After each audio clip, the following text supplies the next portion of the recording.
Smartboard. As you can see, in front of the Javiya, there are several types of ports, such as USB 3.0, HDMI, Touch, and Type-C.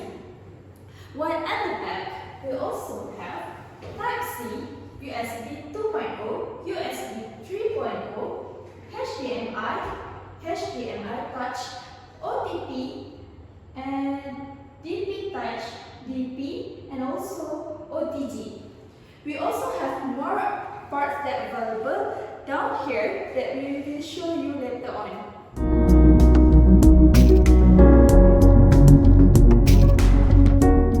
We also have physical button in our Javiya Smartboard. As you can see at the right side here, there are several buttons. First is home button. If you are in any apps, so you want to go back to your home page, just click the home button. Then it will return to the home page. See? Next is enable touch lock.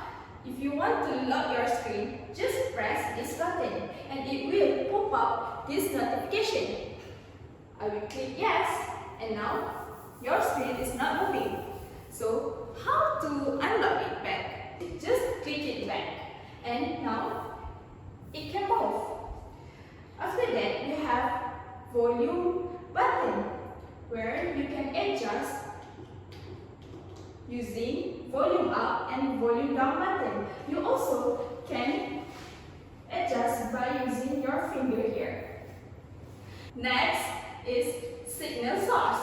When you click on this button, it will show you all the source in this smartboard.